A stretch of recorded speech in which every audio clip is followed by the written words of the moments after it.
Assalamualaikum warahmatullahi wabarakatuh. Innal hamdalillah nahmaduhu wa nasta'inuhu wa nastaghfiruh wa na'udzu billahi min shururi anfusina wa min sayyiati a'malina. May yahdihillahu fala mudilla lahu wa man yudlil fala hadiya lahu. Ashhadu an la ilaha illallah wahdahu la sharika lahu wa ashhadu anna Muhammadan 'abduhu wa rasuluhu la nabiyya ba'dahu. Allahumma shalli ala Muhammad wa ala alihi wa sahbihi wa man tabi'ahum wa mawala. Amma ba'd. Qala Allah ta'ala fil Qur'anil Karim, a'udzu billahi minasy syaithanir rajim. Ya ayyuhalladzina amanu taqullaha wa qulu qawlan sadida yuslih lakum a'malakum wa yaghfir lakum dhunubakum wa may yuti'illaha wa rasulahu faqad faza fawzan 'azima. Wa qala Rasulullah sallallahu alaihi wasallam, man salaka tariqan yaltamisu fihi 'ilman sahhalallahu lahu bihi tariqan ila al-jannah. Atau kama qala sallallahu alaihi wasallam, man kharaja fi talabil ilmi fa huwa fi sabilillahi hatta yarji'. Alhamdulillah, para ikhwan kaum muslimin dan muslimat rahimakumullah, kita patut bersyukur kepada Allah Subhanahu wa taala yang melimpah ruahkan berbagai macam nikmat dalam kehidupan kita, terutama dalam nikmat iman, nikmat Islam dan nikmat ihsan. Sehingga dengan tiga pokok pangkal nikmat Allah Subhanahu wa taala ini, kita dapat meniti shiratal mustaqim, jalan yang lurus yang dibentangkan Allah Subhanahu wa taala sepanjang kehidupan dunia ini, agar kita bisa mendapatkan kehidupan yang hasanah di dunia dan kehidupan yang hasanah di akhirat. Amin ya rabbal alamin. Salawat dan salam semoga Allah melimpahkan atas Nabi Muhammad sallallahu alaihi wasallam dan orang-orang yang senantiasa mengikuti sunnahnya hingga yaumil qiyamah. Amin ya rabbal alamin. Para ikhwan kaum muslimin dan muslimat rahimakumullah, mari kita sejenak melanjutkan kajian kitab yang pada hari ini adalah merupakan jadwal yang sudah ditetapkan dan memasuki bab atau fasal yang kedua, yaitu yakin dan tawakal, ya, yakin dan tawakal.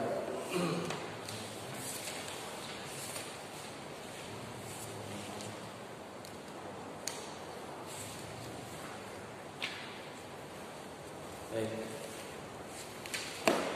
Kita mulai dari firman Allah di dalam surat Al-Ahzab ayat yang ke-22. A'udzu billahi minasy syaithanir rajim. Qala Allah Ta'ala,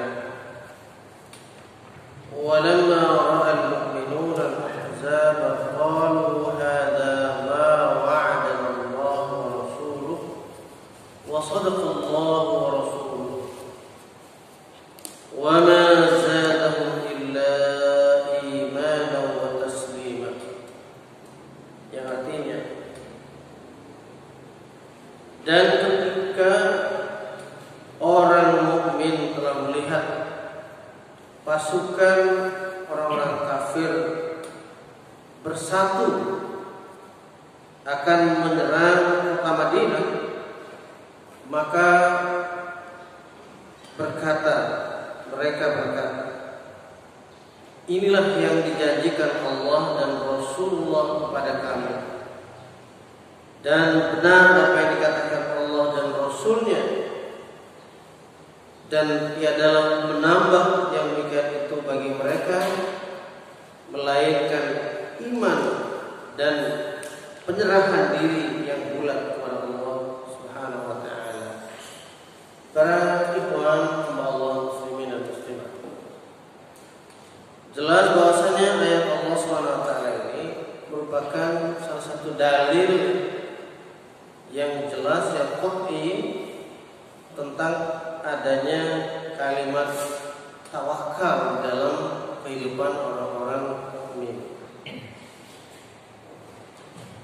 Ayat ini terkait dengan adanya para musuh Allah dan musuh kaum muslimin yang mengepung kota Madinah pada saat itu.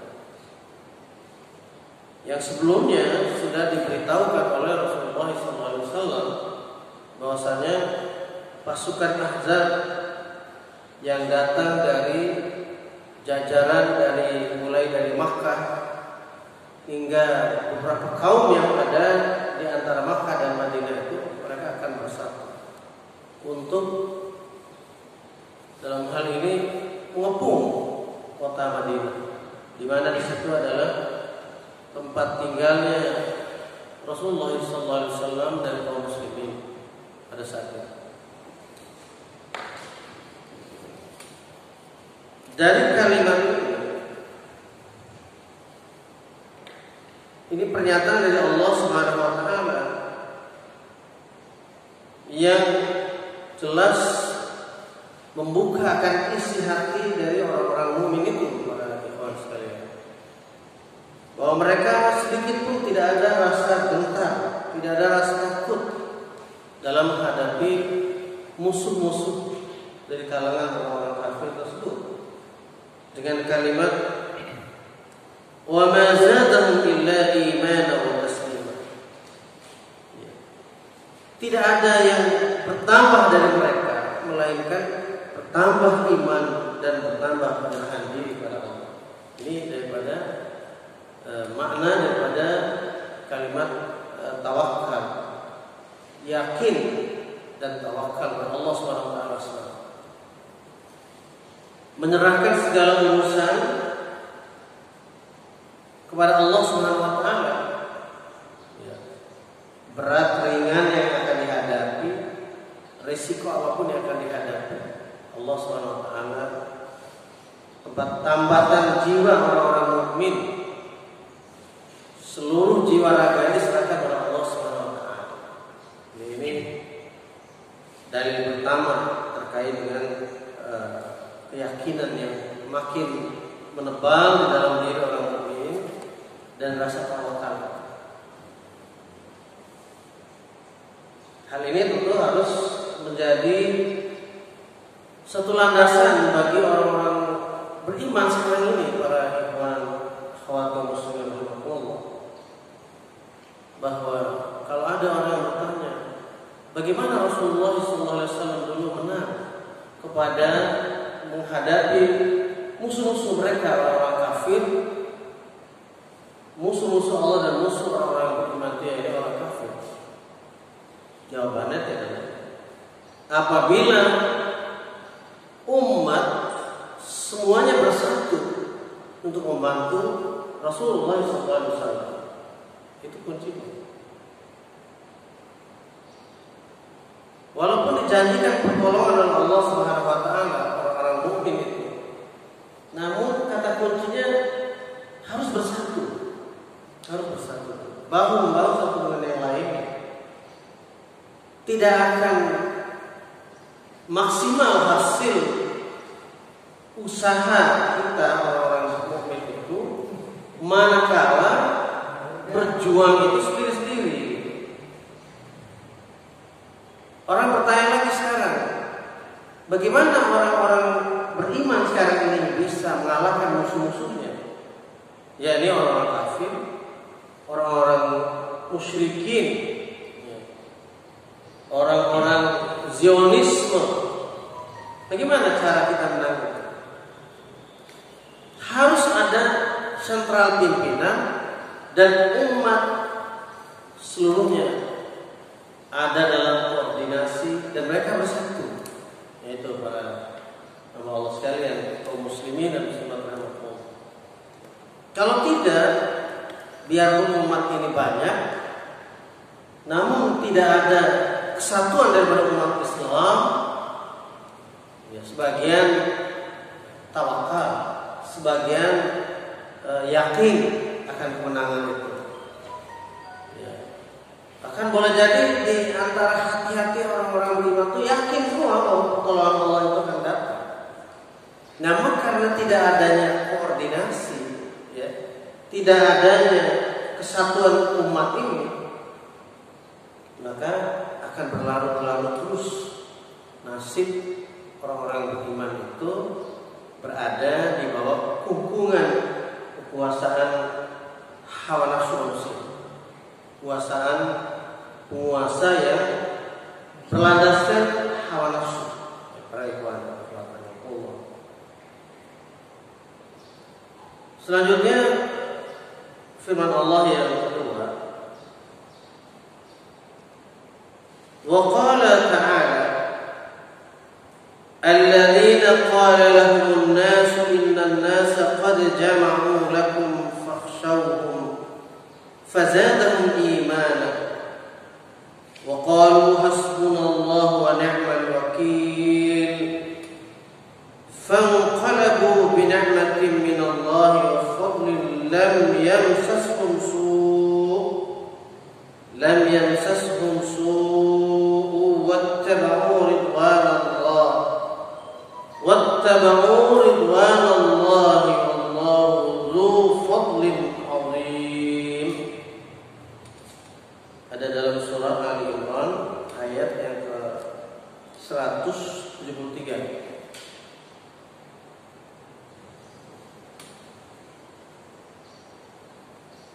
Mereka yang sudah atau telah diprovokasi oleh orang-orang bahwa orang-orang kafir telah mengumpulkan semua kekuatan mereka. Dengan kata lain, orang-orang yang beriman ini dikatakan oleh manusia banyak, ya, atau boleh bilang ditakut-takuti, ya, oleh orang banyak. Innan nasa qad jama'u lakum, sungguhnya manusia sudah berkumpul buat kalian.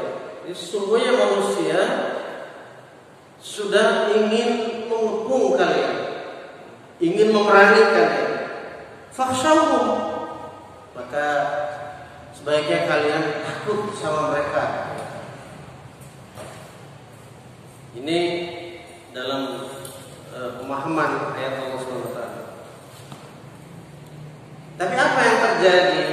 Fazadahu imana, maka bukan takut yang timbul dari provokasi orang-orang tadi, dari upaya menakut-nakuti dari manusia, tepatnya dari orang-orang munafik, dari orang-orang musyrikin yang tinggal di lingkungan Madinah itu. Malah yang didapatkan oleh mereka fazadahu iman, maka bertambah bagi mereka imannya, semakin tidak takut. Ya, kira-kira jawabannya, ya, ini adalah kalimat tawakal. Kami tidak akan takut. Kami sungguh-sungguh bulat hati kami berserah diri tawakal kepada Allah. Maka kalimat berikutnya, kalimat dari wahyu Allah, wa qalu hasbunallahu wa ni'mal wakeel. Dan mereka orang-orang mukmin itu berkata, cukuplah bagi kami Allah, dan Allah itu adalah ni'mal wakeel. Ya. Allah itu sebaik-baik yang kami serahi, ya, urusan ini, wakil yang kami bersandar padanya, wakil. Fanqalabu bi ni'matin minallahi wa fadlin lam yamsashum su', maka kembalilah mereka mendapatkan nikmat dan karunia Allah, ya, tidak terganggu apa-apa, ya, tidak sedikit pun ada gangguan. Ya, baik itu gangguan dari segi mental, dari segi psikis ya, tidak ada. Ya, apa istilah orang sekarang ini, para imam dan para sekalian, jadi menjatuhkan, bikin down mental orang ya, dengan berseliweran berita-berita bohong. Ya, akan begini, orang-orang nanti akan datang dan kekuasaan berlipat ganda misalnya. Ya, kalian pokoknya orang lihat nanti orang-orang yang beriman tidak akan berdaya untuk menahan kekuatan yang sudah sedemikian dahsyat kuatnya. Ya, makin banyak berita, ya, makin berseliweran ucapan-ucapan yang menyudutkan umat Islam, masa itu menyudutkan orang beriman dan membanggakan kehebatan dari pasukan kufar. Ya. Wattaba'u ridwanallahi, dan mereka semakin dapatkan keridhaan dari Allah Subhanahu wa taala. Ya. Dan mereka itu selalu ikut akan keridhaan Allah. Juga bisa diartikan mendapatkan keridhaan Allah. Kalau kita mengikuti apa yang diridhai Allah Subhanahu wa taala, Allah juga akan meridhai setiap langkah, setiap pergerakan, setiap upaya daripada orang-orang yang beriman, para ikhwan dan akhwat rahimahullah. Ya.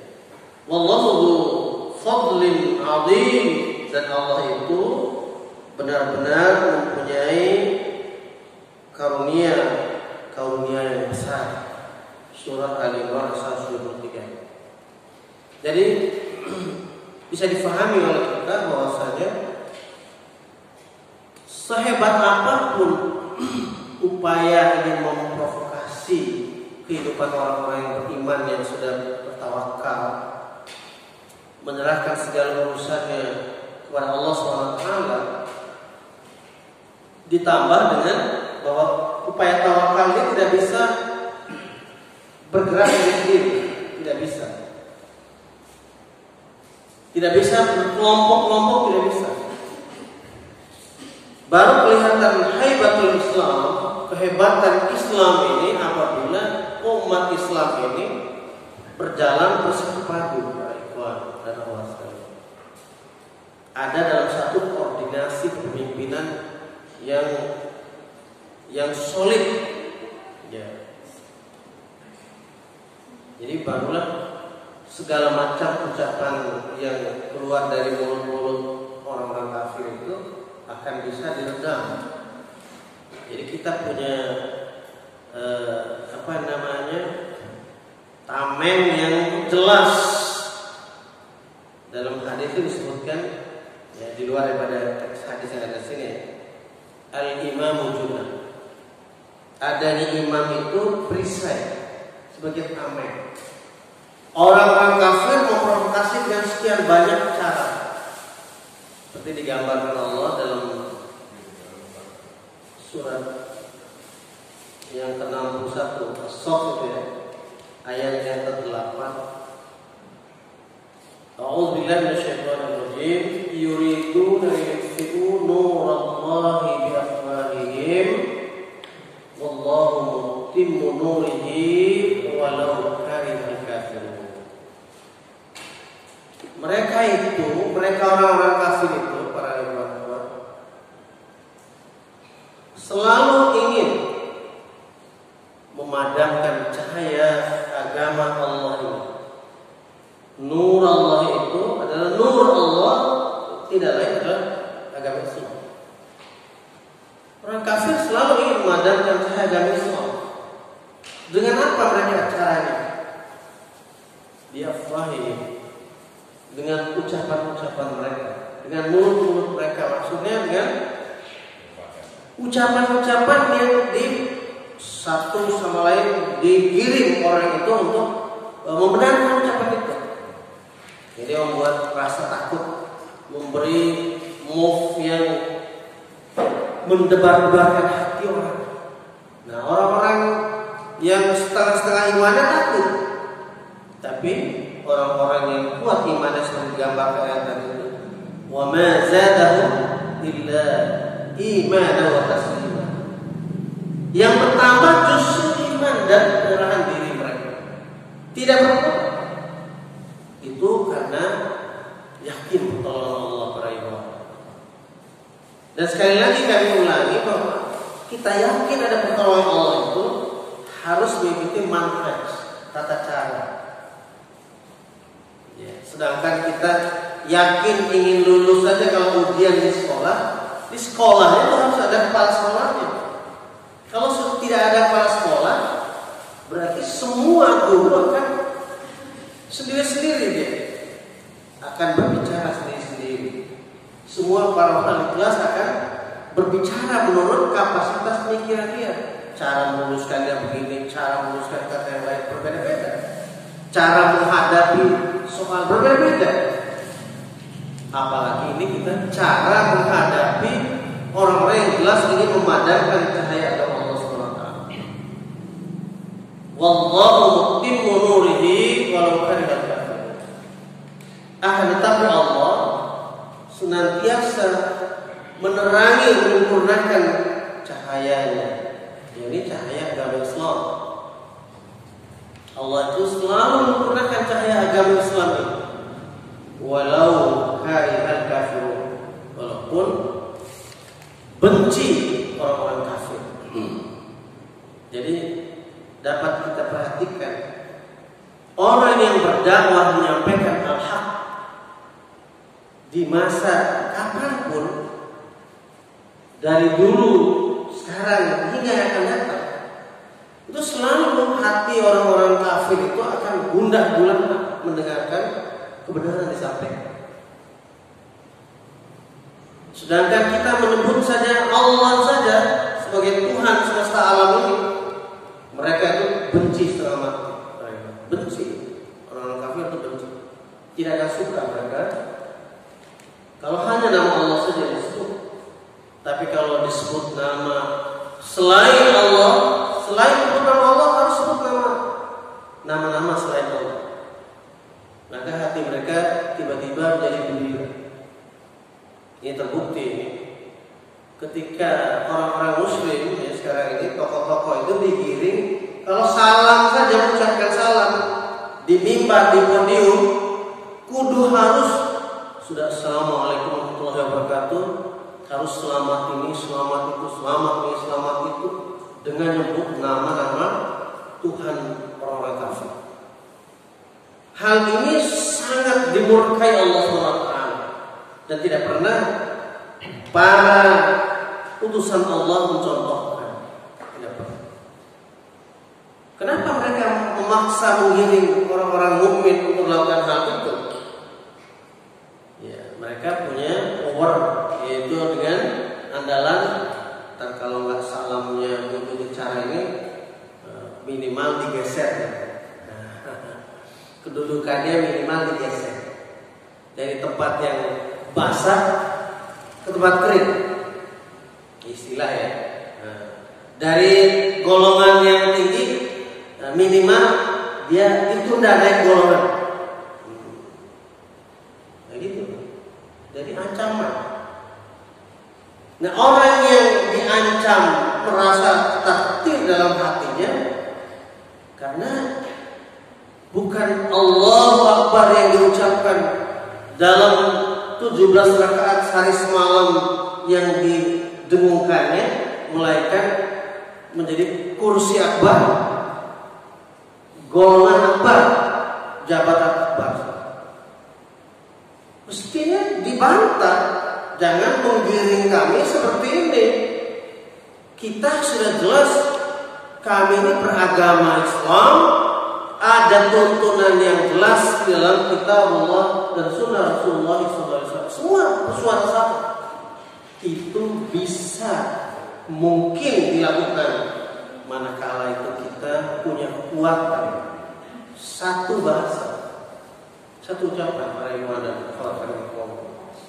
Jadi kalau sendiri-sendiri tadi itu bagaikan maaf, kambing yang digembala hidup umat itu, kalau 1-2 ekor terpencar, maka itu akan jadi mangsa bagi para serigala dan para singa, ya, para macan.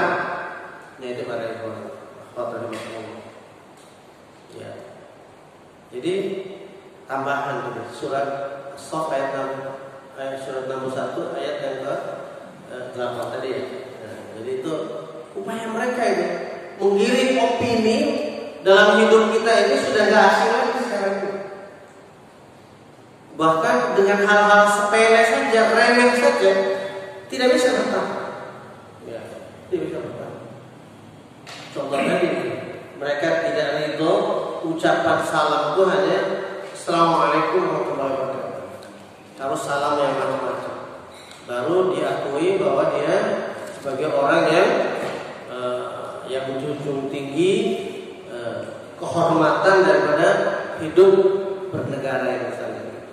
Padahal kita dengan ucapan Assalamualaikum warahmatullahi wabarakatuh menjunjung tinggi kehidupan. Ucapannya artinya sudah bagus.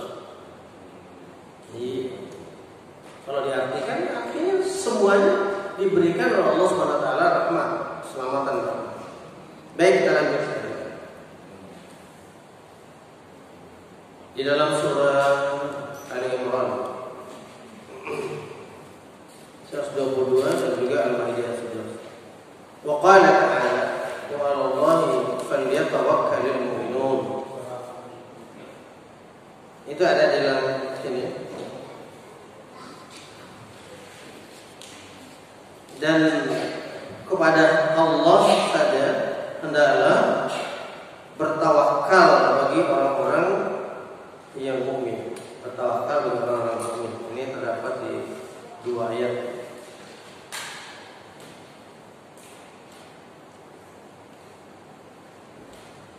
Ini para mu'min dan sahabat Allah. Jadi kalimat tawakal kepada Allah SWT ini singkat kalimatnya, tapi manakala terpatri dalam hati orang-orang beriman, maka ini dahsyat sekali, besar sekali kalimat ini para itu. Ya, iya. Orang yang berjuang untuk satu sisi kita ingin dakwah itu berjalan terus sehingga semua manusia kita upayakan untuk tahu bahwasanya yang kita ibadati hanya Allah SWT. Rasul akhir zaman Nabi Muhammad SAW itu yang kita dakwahkan intinya. Setelah orang tahu dan yakin bahwasanya ilah yang wajib serta boleh disembah oleh manusia itu hanya Allah, dan Rasul Allah akhir zaman pengemban amanat Allah untuk menegakkan dinul Islam ini, Rasulullah SAW, Nabi Muhammad SAW, itulah misi dakwah kita yang utama. Kalau yang kita lakukan dalam halaqah kaum muslimin, masalah seperti kita ini namanya ada dalam bingkai amar ma'ruf nahi munkar. Ini konsolidasi kita di dalam. Ya, satu, menambah ilmu buat kita. Kedua, menambah ketakwaan dan tawakal kita kepada Allah SWT. Difahami oleh kita apa makna. Kalau misalnya taklim jarak jauh, ya, pakai sistem apa ini? Suasana ini pakai Zoom meeting ya. Ya, mungkin itu bisa saja. Tapi secara sunnatullah terjadi dari dulu hingga kapanpun, berjumpa ini, bermuajah ini adalah mengakrabkan hati umat Islam. Ya, khawatirnya nanti lama-lama kita sholat berjamaah pakai Zoom meeting. Ya. Iya, kalau dahsyat agar tumit-tumit muslimin ini berdiri sejajar, biasa saja. Nih para ikhwan, akhwat rahimakumullah, yang harus kita pahami. Bahwasanya walaupun kita jumlahnya ini menghadiri majelis ta'lim ini, jangan kita lihat jumlahnya sedikit, tapi ini membentuk karakteristik akhlak dalam hati kita, keyakinan yang mutlak hanya pada Allah SWT yang kita takuti. Itu bisa terjadi apabila kita berkumpul seperti ini. Dan berkumpul ini diikat oleh satu umat Islam, gitu Pak. Jadi barulah punya kewibawaan akan umat Islam itu, gitu, para ikhwan dan akhwat. Lanjut surah yang berikutnya, ayat berikutnya. Fa idza azamta fatawakkal 'ala Allah.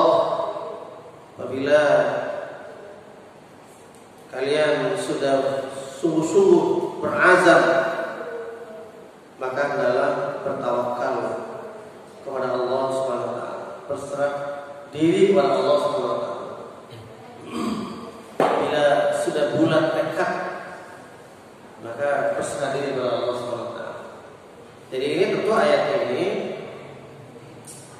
kaitannya adalah koordinasi dan konsolidasi bagi kaum muslimin itu di dalam pembinaan padat ke dalam dan rajin, ya, rutin untuk dakwah keluar.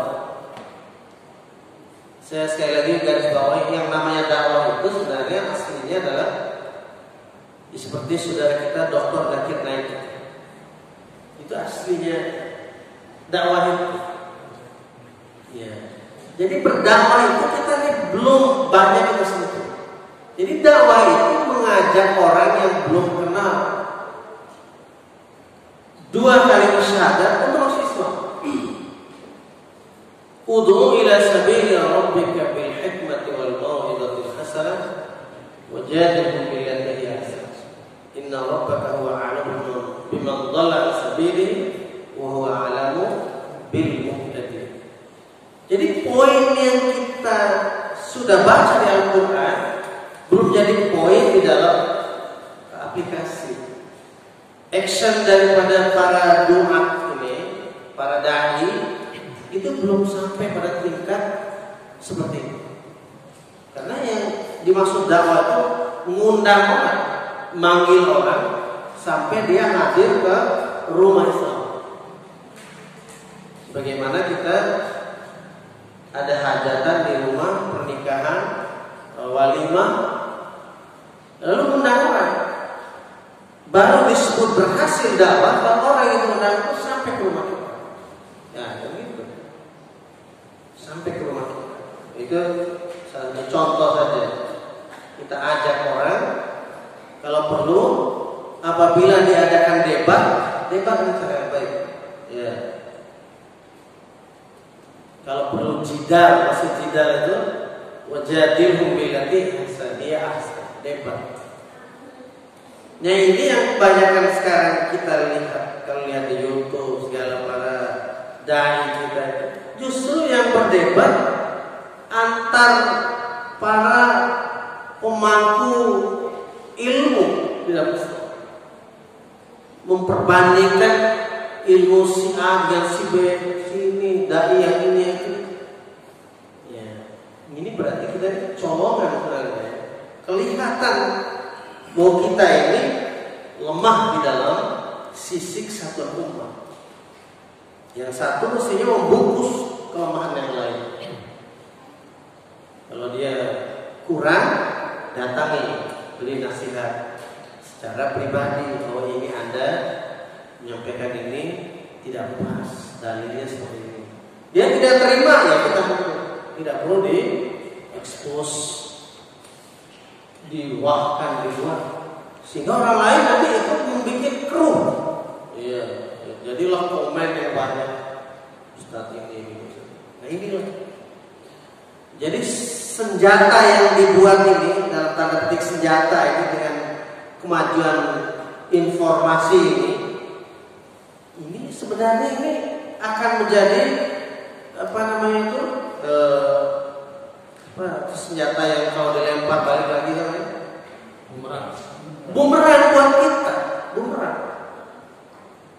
Jadi kita dakwah, kita baca aja dalilnya, hadis ayatnya seperti ini, ayatnya hadisnya begini sampai.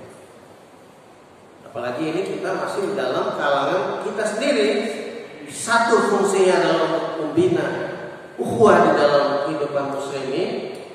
Yang kedua adalah kita mengisi ilmu dan juga mengisi bagaimana memanfaatkan pemahaman tentang takwa, tentang tawakal, ya, tentang keyakinan kita ini di dalam menegakkan kalimat Allah SWT. Jadi tidak perlu harus debat mempertahankan yang ini yang menurut kelompok satu, kelompok yang lain yang begini ya. Nah, jadi di sini kelihatan bahwa kita tidak punya satu sentral pimpinan yang al-imam wujudna. Imam itu adalah perisai. Perisai itu bukan hanya menahan gempuran yang datang dari luar saja. Perisai itu juga berfungsi untuk menahan keretakan persaudaraan di kalangan orang beriman. Nah, perisai. Jadi harus ada sentral pimpinan. Baik, kita teruskan lagi. Firman Allah surat Talaq ayat 3, "Wa may yatawakkal 'alallahi fa huwa hasbuh." Dan barang siapa yang bertawakal kepada Allah, maka Allah akan mencukupinya. Ya. Maka dia itu cukup dengan Allah saja gitu maksudnya. Terjemahannya kadang-kadang ya. Jadi terjemahan yang pas itu adalah fahuwa hasbuh. Maka dia Allah itu hasbuh, cukup baginya. Nah, gitu. Huwa yang dimaksudkan huwa Allah ini kembalinya huwa Allah balik huwa. Karena diawali dengan kalimat wa may yatawakkal 'alallah.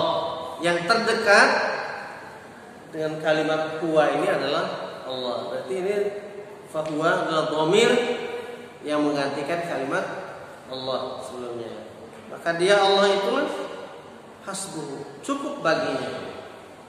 Ya, hunya kembali kepada wa may yatawakkal. Ya. Jadi seperti itu. Jadi cukup di sini adalah ya segala perluannya dicukupkan Allah, segala hajat keinginannya dikabul, diterima oleh Allah SWT. Segala keinginannya minta perlindungan dilindungi Allah SWT. Ya, dosa dan kesalahannya mohon pada Allah minta diampunkan oleh Allah, diampuni oleh Allah SWT. Itu cukup dengan Allah. Tidak memerlukan yang selain Allah SWT.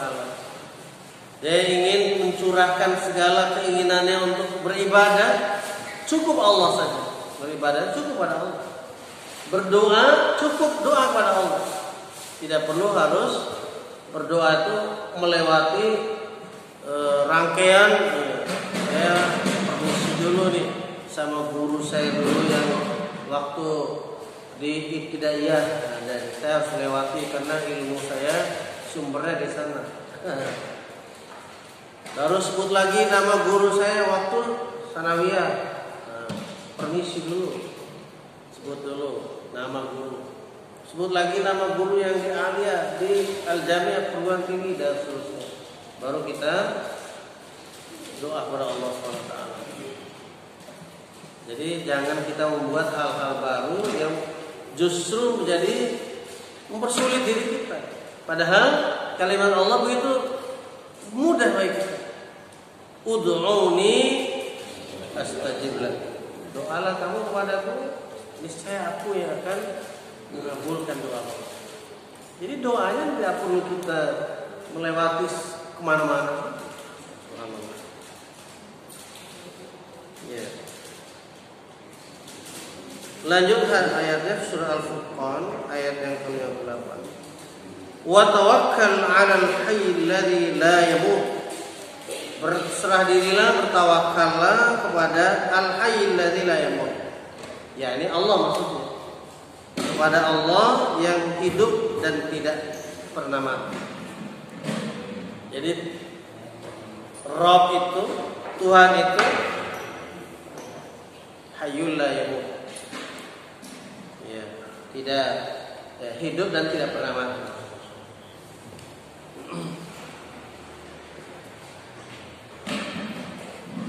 Baik.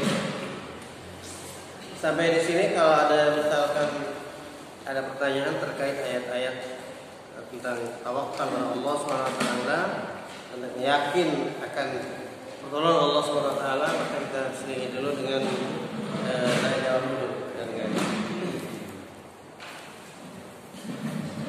Menanyakan tentang firman Allah yang kedua yang disampaikan, yaitu dalam tadi mengenai kepemimpinan bahwa kita umat Islam pemimpin. Nah, selama ini kita dikerumuni orang-orang munafik atau orang zalim atau orang kafir yang sehingga kita ditekan mengenai hukum harus mengikuti cara gaya mereka, dan kita harus dibutuhkan untuk mempunyai pemimpin. Terus solusinya selama ini harus bagaimana? Kita tidak punya pemimpin yang kuat, yang harus sebagai imam untuk orang Muslim, imam orang Islam yang harus diikuti. Selama ini kan orang Islam itu sendiri terombang-ambing karena tidak ada pemimpin. Ya. Baik. Ini ada pertanyaan saudara kita, Ikhwan dan akhwat rahimahullah, bahwa sesungguhnya muslimin itu adalah orang-orang pilihan Allah, orang-orang yang dipilih Allah SWT dari sekian banyak hambanya, dan tentu orang-orang pilihan ini akan tinggi derajatnya. Ya. Orang-orang beriman itu lebih tinggi derajatnya daripada yang lain. Akan tapi dalam banyak kenyataan kita saksikan sekarang ini, justru orang-orang Muslim, orang-orang mukmin dikendalikan oleh kekuatan lain. Hukum-hukum yang sesungguhnya kita harus mengikuti hukum Allah, tapi digiring untuk mengikuti hukum buatan manusia. Ya. Digiring untuk mengikuti aturan-aturan hukum jahiliyah.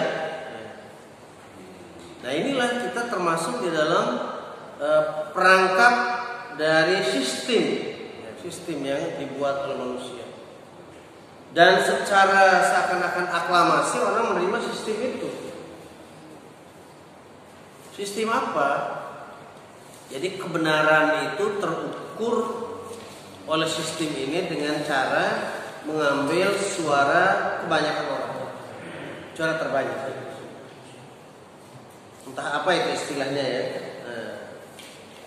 Boleh kita katakan bahwa ini adalah satu sistem yang mengarahkan pikiran orang bahwa kebenaran itu mengikuti banyak orang. Kalau disetujui oleh banyak orang itu dianggap benar, bisa disimpulkan benar. Nah, gitu. Sedangkan Allah SWT menurunkan syariat Islam ini tidak butuh orang banyak mengatakan begini begitu, tidak. Allah hanya perintahkan kita mengimani kebenaran yang sudah ada. Nah, kalimatnya al-haqqu mir rabbika fala takunanna minal mumtarin. Kebenaran itu mutlak dari Rabbmu. Jangan kalian sedikit pun ragu dengan kalimat yang benar dari Rabbmu itu, ya Allah SWT. Jadi apabila sudah satu sisi orang membenarkan sistem yang digulirkan oleh manusia, seperti tadi itu, kebenaran itu mengikuti orang banyak. Termasuk dalam hal ini adalah untuk mendapatkan pemimpin harus berkolaborasi. Orang mukmin kah, orang munafik kah, orang zalim kah, ya, orang fasik kah, tidak lagi dilihat kolaborasi itu. Yang penting ditulis nomor 1, 2, 3, 4, 5. Nah, ini orang yang akan dipilih memenuhi kriteria. Nah, kita akan taruh lidi, sepotong lidi, taruh di kotak A, kotak B, kotak C, sampai penuh kotak tadi. Hitung lidinya. Ternyata kotak A berisi lidi lebih banyak. Tahu suara siapa yang masuk lidi lebih banyak di kotak A ini? Nah, inilah yang kita tunggu. Inilah kebenaran. Inilah yang punya hak. Lahirlah statement orang, pernyataan, pilihan orang banyak adalah pilihan Tuhan. Pilihan orang banyak, pilihan Tuhan. Ayatnya sudah jelas. Wa in tuti aktsara man fil ardi yudilluka an sabilillah iyattabi'una illa dhanna wa in hum illa yakhrusun. Surah Al-An'am 116. Bila kalian mematuhi kebanyakan manusia di muka bumi ini, akan menyesatkan kalian dari jalan Allah. Dari Islam ini kalian akan sesat. Hidup ada petunjuk, ngikuti orang banyak, sesat. Karena apa? Iyattabi'una illa dhanna. Sebab tiada lain yang diikuti orang banyak tadi, mereka orang banyak tadi, melainkan dhanna, melainkan hanya perkiraan-perkiraan, dugaan-dugaan, prasangka saja, persangkaan, ya persangkaan, ya dugaan, persangkaan saja. Wa inhum illa yakhrusun, dan tiada lain mereka itu adalah para pendusta. Tidak bisa disebut orang baik kalau dia tidak mengikuti aturan Allah pencipta langit dan bumi. Ya ada nih tonggo saya itu tidak sholat, tonggo saya, tapi orangnya begini baik. Dari mana begini? Tidak bisa dikatakan begini bagus kalau dia tidak sholat. Tidak ada bagus. Itu pernyataan yang mencelakakan kita, menjatuhkan kita ke dalam neraka.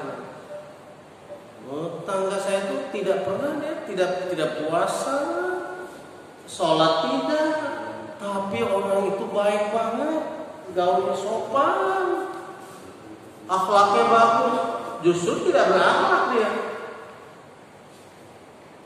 Kepada penciptanya saja dia tidak berakhlak, bagaimana kita mau memvonis bahwa dia berakhlak?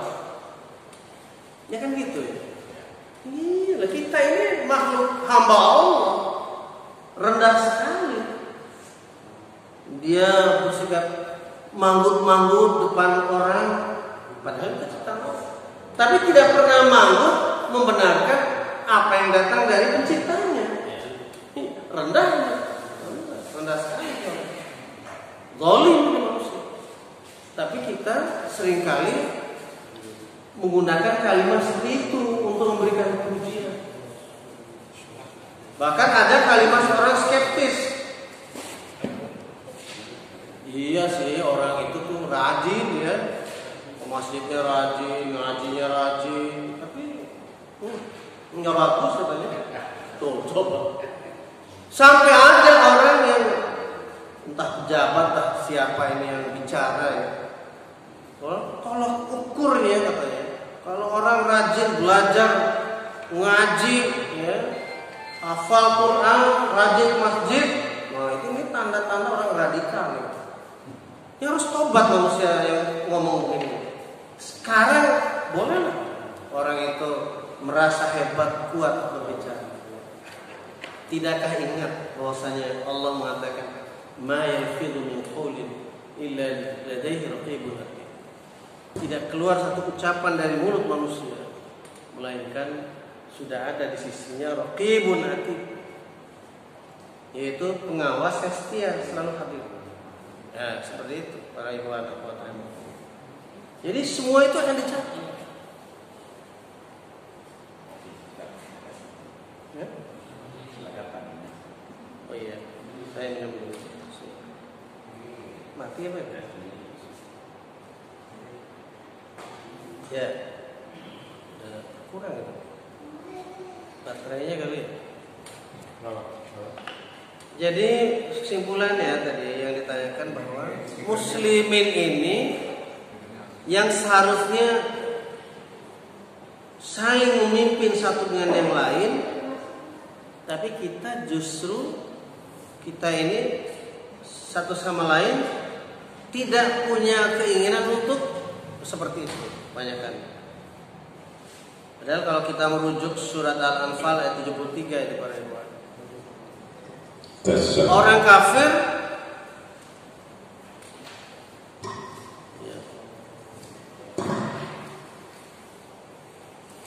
dinyatakan di situ mereka melakukan hal yang membuat kita ini ketinggalan. Walladzina kafaru ba'dhum awliya'u ba'd illa taf'aluhu takun fitnatun fil ardi wa fasadun kabir. Adapun orang kafir sebagian menjadi pemimpin bagi sebagian yang lain.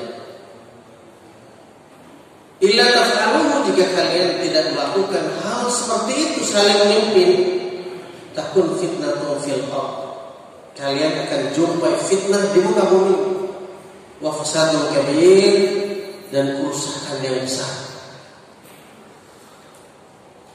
Jadi fitnah dan fasad ini berjalan beriringan.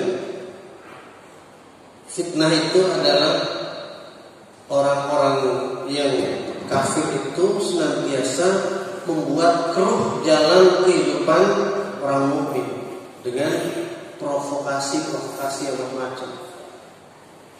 Ya. Lalu akan timbul kerusakan. Kerusakan apa? Baik itu kerusakan dalam bidang akidah umat Islam, dibikin umat Islam ini akidahnya dangkal. Segala macam usaha pendangkalan akidah ini.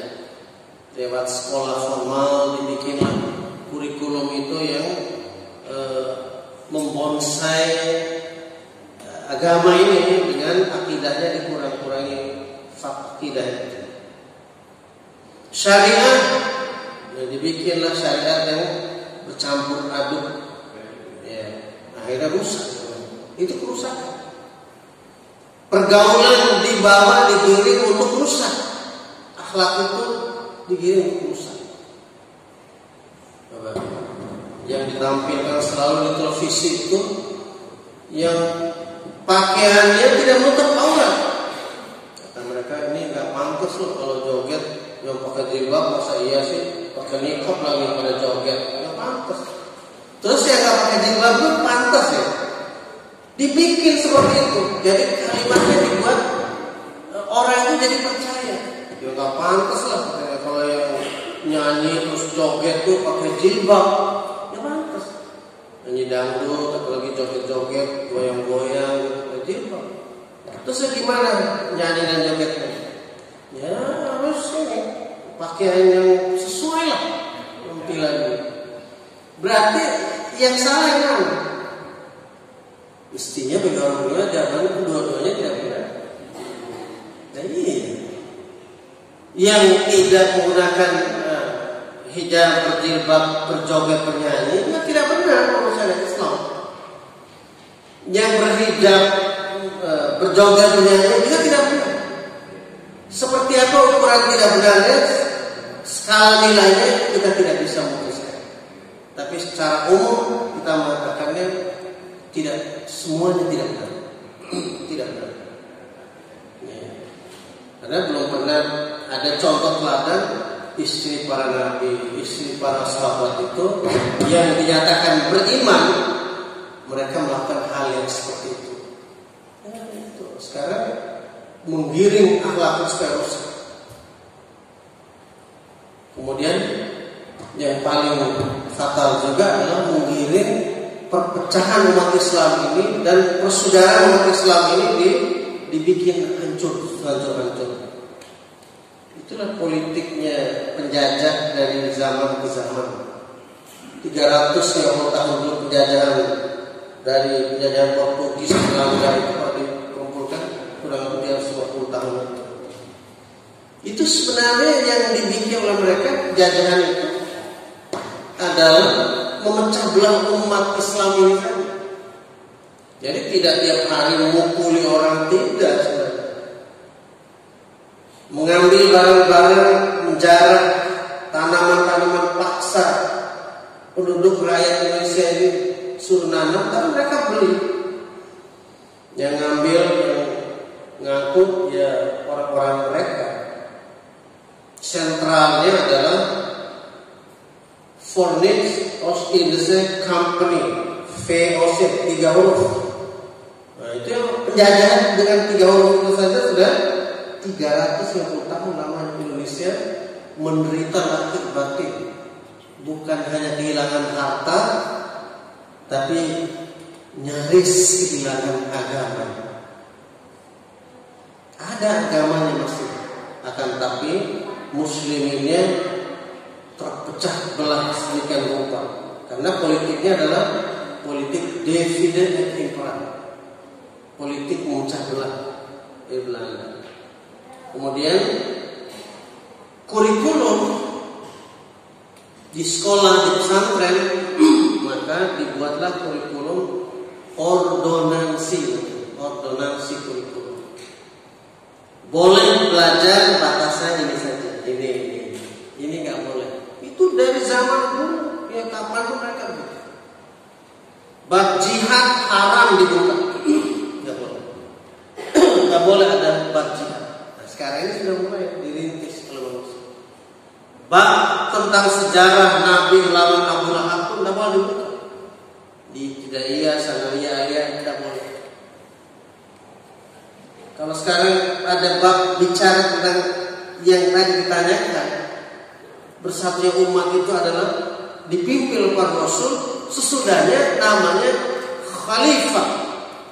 Khalifah ini kedudukan namanya khilafah. Wah, ini ekstrim dulu Ustaz lihat ini. Tuh, kacau itu. Dulu orang dibayang-bayangin takut kalau ngomong jihad. Akhirnya lahirlah orang yang jihad bohong-bohongan, ya sampai masuk pesawat, di apa namanya itu? Itu kalau masuk pesawat, bajak pesawat atas nama jihad. Akhirnya rusak jihad itu. Akhirnya komando jihad. Jeleknya citra umat Islam. Jadi sebenarnya jihad itu bukan kalimat yang main-main, kalimat dari Allah. Umat Islam ini hidupnya tidak bisa kecuali dengan berjihad. Timbullah rasa kesombongan orang-orang kafir, oh itu umat Islam mau jihad, mau rusak. Nah, berjihad itu mau meluruskan keadaan yang kacau menjadi keadaan yang benar. Keadaan yang tidak seimbang jadi bisa hidup dalam keseimbangan. Yang hidup tidak akur jadi akur. Bangsa lain tidak saling memusuhi dan lain sebagainya.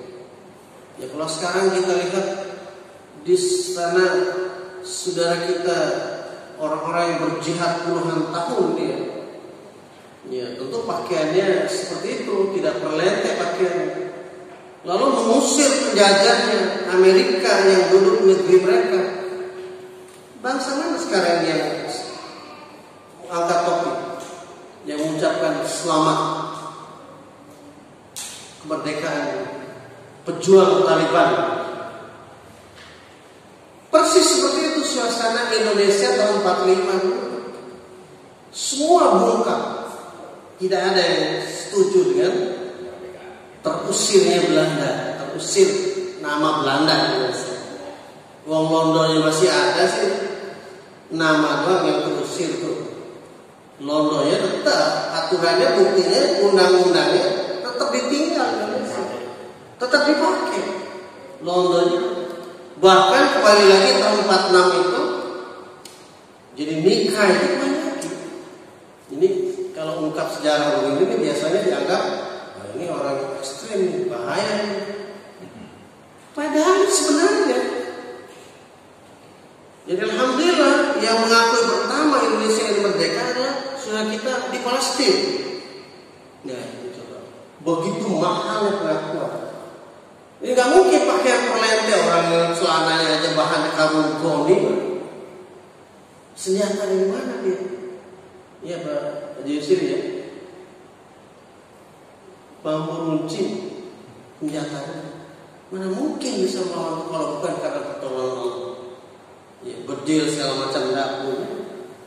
Iya. Demikian juga ya saudara kita yang berjuang di sana. Komentar orang, aduh sangat miris hati kita mendengarnya. Padahal mereka itu ketika digulingkan berapa tahun yang lalu itu ya, itu, kuasa muslimin di sana itu, di Pakistan itu ya. Itu yang semula muslim sudah diarahkan laki-lakinya berjenggot, wanitanya berhijab. Itu begitu masuk Amerika, pada bawa cukuran jenggot di jalan-jalan, jenggot pada dicukur di jalan. Merdeka kita katanya, tidak ada lagi Taliban. Yang pakai jilbab dibuka di jalanan, dikibar-kibar. Tanda merdeka. Mestinya bersyukur bahwasanya saudara-saudara itu memimpin negerinya menerapkan syariat yang dari Allah Subhanahu wa taala.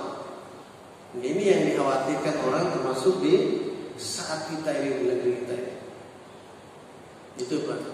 Seperti itu. Jadi jawabannya adalah muslim itu wajib bersatu berjamaah. Nah kalau orang-orang agama lain saja bisa, tidak ada orang yang menggubris. Ya, tidak ada orang yang mungkin ketika ada kepemimpinan paus di Roma untuk orang-orang Katolik, ya Pak. Tidak ada.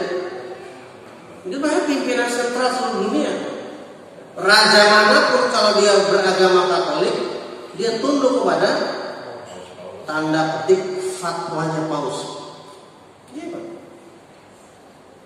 Jadi seperti itu usia muslimin.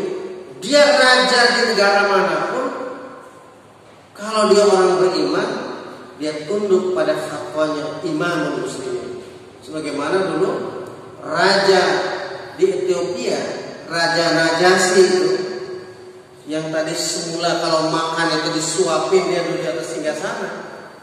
Ketika datang surat yang mengabarkan bahwa dia diperintahkan Allah untuk menyembah Allah dan mengakui ini utusan Allah Muhammad SAW, maka dia duduk makan di bawah dengan tamunya dan masuk Islam.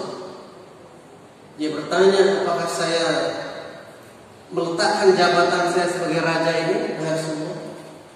Rasulullah, tidak, kamu tetap jadi raja. Tapi raja yang sholat, raja yang saum, raja yang zakat, raja yang menerapkan hukum Allah Subhanahu wa taala, menghalalkan yang halal, mengharamkan yang haram. Jangan seperti raja Fir'aun, Namrud, mengharamkan yang halal, menghalalkan yang haram, membunuh anak-anak laki-laki, membiarkan hidup anak-anak perempuan. Ya kan? Seperti itu aturan-aturan. Ya, jadi tetap kerajaan tetap ada. Asal itu dia beriman. Seperti juga dulu dalam sejarah perjalanan para rasul ini, Nabi Daud ya, setelah kejatuhan ya, Jalut sebagai raja yang sombong, maka Allah menaikkan menjadi raja di situ adalah Nabi Daud. Setelah mereka mentaati apa? Pemimpin orang-orang beriman itu Allah namanya Talut. Ya kan? Jadi Talut itu diutus Allah untuk menjadi pemimpin. Yang mengkabarkan mereka nabi mereka, Nabi Syam'un. Allah nanti akan mengirim seorang untuk memimpin kita. Untuk apa? Untuk melawan Raja Jalut yang menyuruh orang menyembah berhala. Dia yang menjadikan dirinya berhala, mengambil pajak dari rakyatnya semau dia, membuat aturan menurut kemauan dia, bukan aturan hukum dari Allah SWT. Jadi fungsi datangnya Rasul-Rasul Allah ke muka bumi ini untuk mengganti raja-raja yang zalim, yang menegakkan kebatilan itu menjadi kepemimpinan yang taat kepada Allah SWT. Untuk menggeser mereka. Nah ini yang tidak disukai jelas oleh orang-orang musyrikin ya. Jawabannya ada di surat As-Saff ayat 9. Yang itu Pak.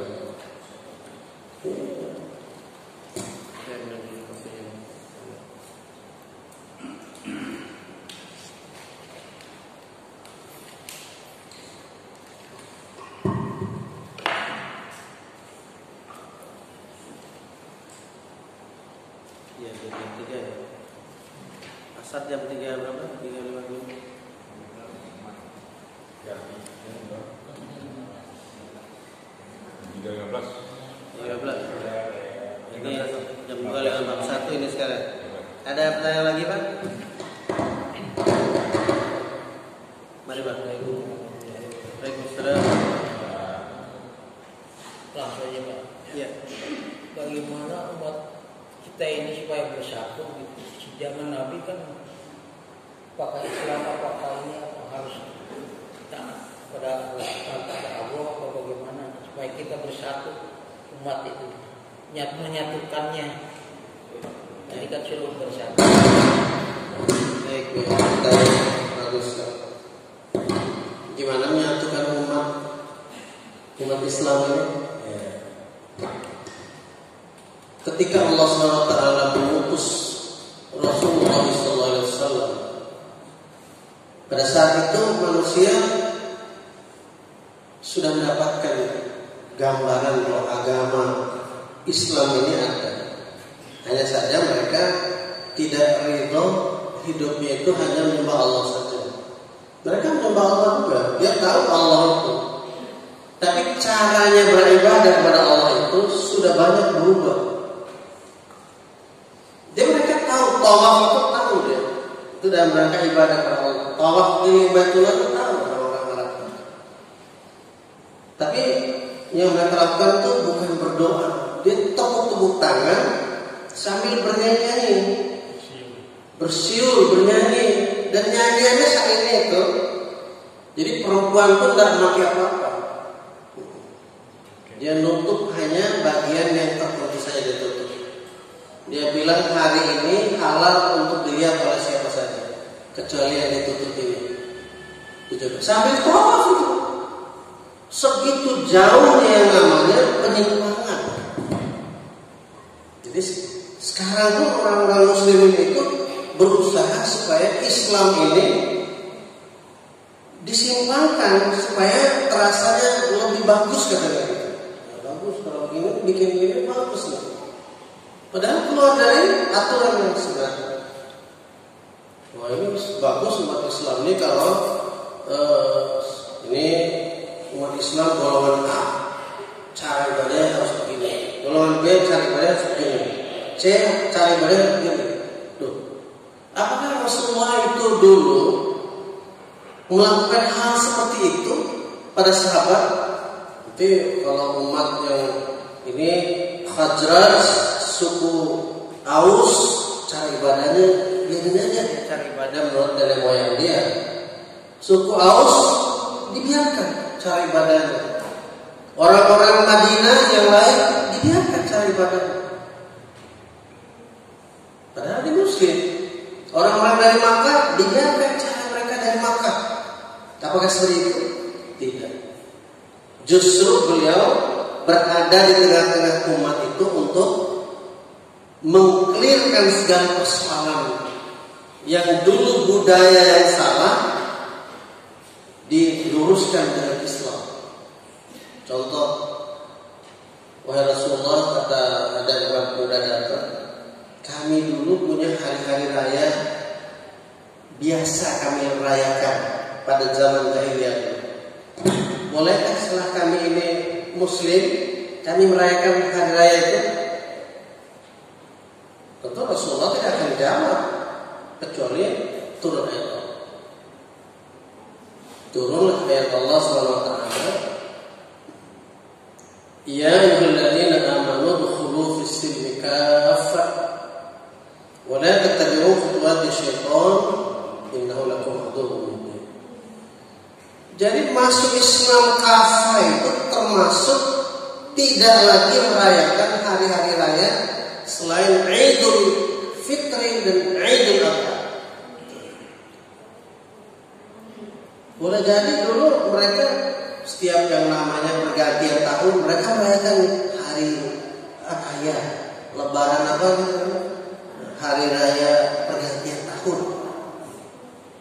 Ditambah lagi pergantian tahun Masehi, itu malamnya dirayakan dengan seperti perang di Palestina. Petasan itu segede-gede mungkin lebih besar dari ini jelasnya.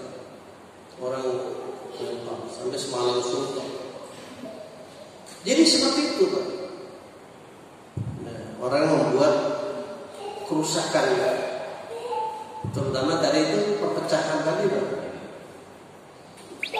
Ketika sudah dirawat satu umat Islam, seluruh dunia itu utusan Allah yang satu dari Muhammad SAW. Karena wilayah dunia ini luas, Rasulullah memimpin sentralnya di Madinah. Yang pergi ke Yaman diutus wali yang ke Yaman. Jadi wali ini fungsinya untuk mengganti Rasulullah SAW di sana. Kalau ada permasalahan, itulah yang mengamini mereka. Yang kalau orang talis dibilang ini gubernur.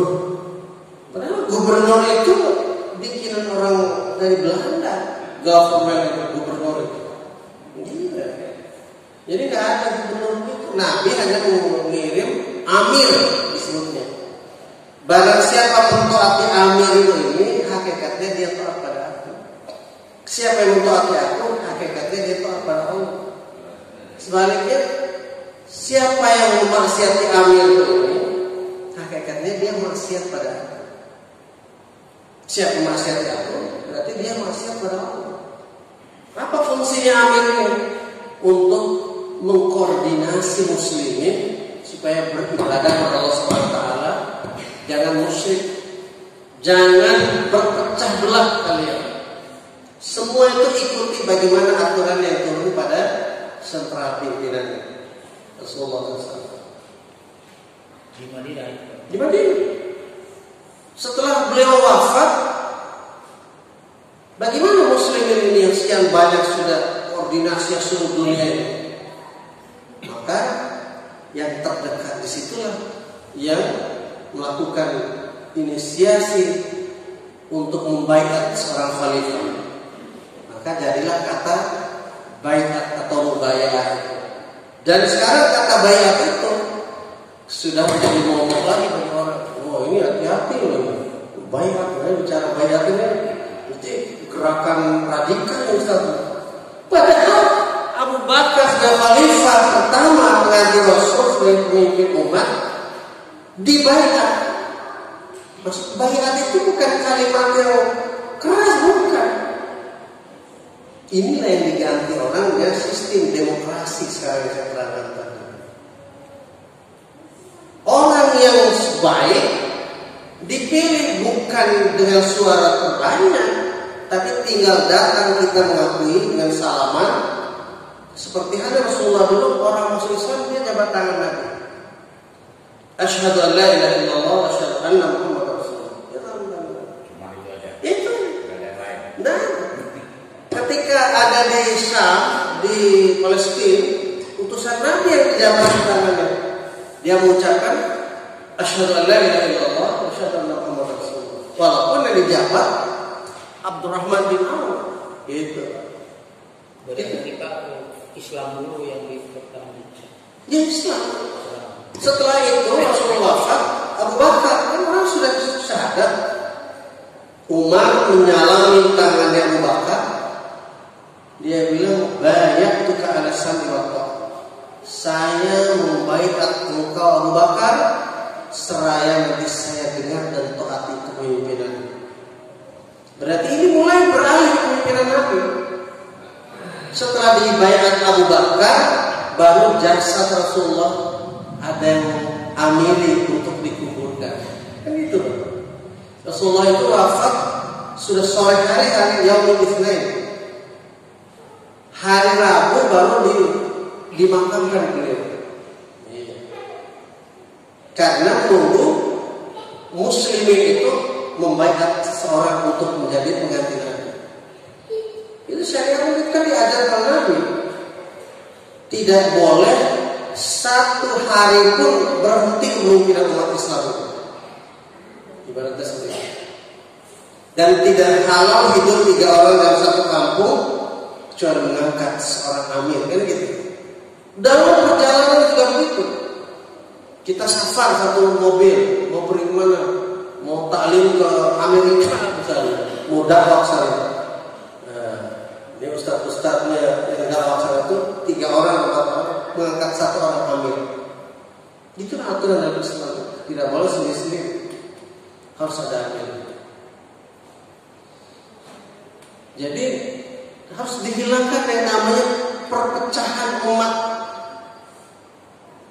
Cara yang mana? Membaiat seorang khalifah Abu Bakar. Nah, timbul 3 golongan setelah dibaiat Abu Bakar. Satu golongan yang ingkar dengan kenabian, termasuk ingkar pada Abu Bakar. 2 golongan yang ingkar dengan bayar zakat. Karena pikir mereka bayar zakat buat apa lagi? Mau Nabi yang sudah wafat. Nah, tidak ada lagi. Yang ketiga, Nabi palsu. Abu Bakar ada ya, tapi dia Nabi. Lebih tinggi dong dari Abu Bakar. Maka ketiga-tiga ini diperangi. Diperangi 3 golongan yang munafik ini. Itu. Subhanallah. Jadi tidak ada celah untuk hidup muslimin itu tanpa dipimpin. Kalau tidak dipimpin, masing-masing bicara sendiri-sendiri. Bicara sendiri-sendiri. Ada yang bilang tidak apa-apa kita berpecah demi meraih tujuan sama. Ini bahaya kalimat ini. Bahkan ada yang mengatakan al-ikhtilafu ummati rahmah, diartikan perbedaan di kalangan umat itu rahmat. Kalau gitu udah perbedaan, kita ngapain kita satuin memahami.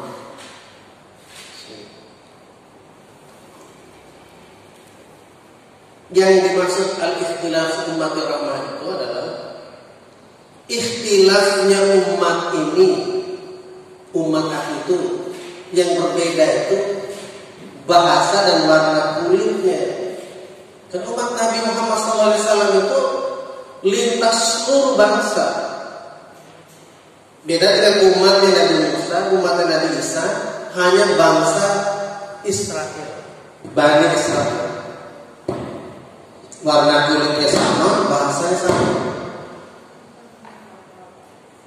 Ada sekarang ini warna kulit hitam, warna kulit sawo matang, warna kulit putih, kulit kuning, kulitnya merah. Itu warna kulit. Bahasanya beda-beda. Bahasa Belanda, Perancis, Inggris, bahasa Indonesia, bahasa Portugis dan macam-macam. Tapi kalau dia Muslim akan satu bahasa nanti dalam ibadah, salat, takbirnya Allahu Akbar sama seluruh dunia. Ini yang diganti oleh Mustafa Kamal Atatürk, Bapak Turki datang ya. Yang apa namanya? Kemarin ada pejabat Indonesia yang meletakkan karangan bunga di, padahal orang itu laknatullah itu dia, Mustafa Kamal itu. Karena dialah yang telah menumbangkan khilafah di Turki Utsmani itu tahun 1924 itu, menggantinya dengan sistem demokrasi. Nah, di Indonesia mengikuti langkah seperti itu, mengambil jalan mengikuti sistem itu tanpa berusaha untuk menolak. Gitu. Ulama-ulama berbeda-beda jadinya, dan semua berkepentingan untuk masuk di parlemen. Itu Pak. Padahal kalimat sudah jelas. Kita diperintahkan Allah untuk menghindari perkumpulan orang yang mengejek ayat Allah SWT, yang menjadikan main-mainan, ya, ejekan pada ayat Allah SWT. Kalau kamu duduk bersama mereka juga, kamu dan mereka itu sama saja. Ya, seperti itu. Jadi kita dilarang sebenarnya. Tapi justru itu karena apa? Tendensinya tentu karena adanya jabatan yang menggiurkan dengan gaji yang bikin hidup manusia menjadi kelihatannya lebih sejahtera dan lain sebagainya. Jadi itu Pak ya, kuncinya itu berjalan kepemimpinan dari Rasulullah SAW berganti pada khalifah. Dan khalifah itu kata Nabi akan terus sampai dengan akhir zaman. Tidak ada yang bisa menghalanginya. Dan manusia disuruh mencari di mana adanya kepemimpinan yang terus menerus itu berada. Nah, seperti itu Pak. Jadi supaya ini kita merasakan nikmatnya yang diberikan Allah SWT Islam ini dengan segala kemuliaan hidup dan kehebatan daripada umat Islam. Itu. Ya, setelah Ustaz. Ya, masih kita hormati. Kalau kita tahu bersama bahwa di Indonesia ini umat Islam terutama adalah masuk dalam segi ekonomi adalah lemah. Ya. Jadi dari segi informasi pun juga lemah. Nah, sekarang untuk mempersatukan umat tadi sudah gambarkan. Jadi permasalahan umat Islam di Indonesia ini amirnya siapa? ya. Nah, silakan. Bismillahirrahmanirrahim. Jadi umat Islam tidak hanya di Indonesia Pak. Jadi keamiran bagi muslimin itu sentral seluruh dunia sebenarnya. Seperti halnya Abu Bakar, Umar, Utsman dan Ali radhiyallahu anhum itu bukan keamiran untuk orang Arab Madinah. Itu seluruh dunia. Siapapun yang dibaiat untuk menjadi khalifah itulah amir bagi seluruh umat muslimin. Ya, gitu Pak. Tinggal kita mau mempercaya apa tidak kan gitu. Abu Bakar tidak semua orang menerimanya. Buktinya orang-orang Syiah menolak kepemimpinan Abu Bakar. Nah, gitu. Dia tolak sama sekali. Bahkan dikatakan Abu Bakar Umar itu sebagai perampok kekhalifahan. Ya. Bahkan di Al-Quran disebut ajib tiwat togut itu diadreskan oleh mereka Abu Bakar. Segitu bencinya. Nah, maka kalau ini ditanya tentang kepemimpinan kita di Indonesia, maka kita harus ridho siapapun yang telah dibaiat sebagai khalifah. Ya, kalau kita yakin itu. Kenapa? Islam dulu, harus Islam dulu. Iya, kita ini kan Islam. Iya. Ya selalu kalah Islam itu di situ Pak. Selalu kalah di Islam tuh. Makanya harus Islam dulu, Islamkan kamu. Ambil kita ya. Iya, jadi gini Pak. Jadi semua harta ini sungguhnya milik orang-orang beriman sebenarnya. Kayak dulu zaman Belanda, harta itu miliknya muslimin di Indonesia ini, tapi dirampok oleh penjajah. Ya, ini sudah masuk waktu ini. Dulu itu tahun 1953 berusaha muslimin menyatukan langkah muslimin dengan membaiat seorang hamba Allah. Dulu namanya Wali Al-Fatah. Tahun 1953 itu diumumkan di gedung Oudokstad ya, kepada umat-umat Islam, tokoh-tokoh yang diundang. Jadi nanti akan kita bicarakan dalam satu sesi khusus Pak ya. Nah, insya Allah gitu. Dan beliau ini sudah dipanggil Allah tahun 1973. Dari 53 itu setelah membina umat selama kurang 20 tahun dipanggil Allah SWT. Dan ada penggantinya, namanya sudah kita kantong. Sudah. Tinggal kita lihat dengan kacamata Al-Quran dan Sunnah betul atau tidak, gitu kan? Ya. Tapi untuk kami sudah mengimaninya dan membetulkannya. Ya, tinggal nanti kita para ikhwan sekalian akhwat bisa melihat perjalanan dan ada buku yang menjelaskan tentang kejadian itu. Jika kita jauh dulu tanggal mainnya. Ya, mungkin nanti di pertemuan yang berikutnya. Saya kira karena itu sudah masuk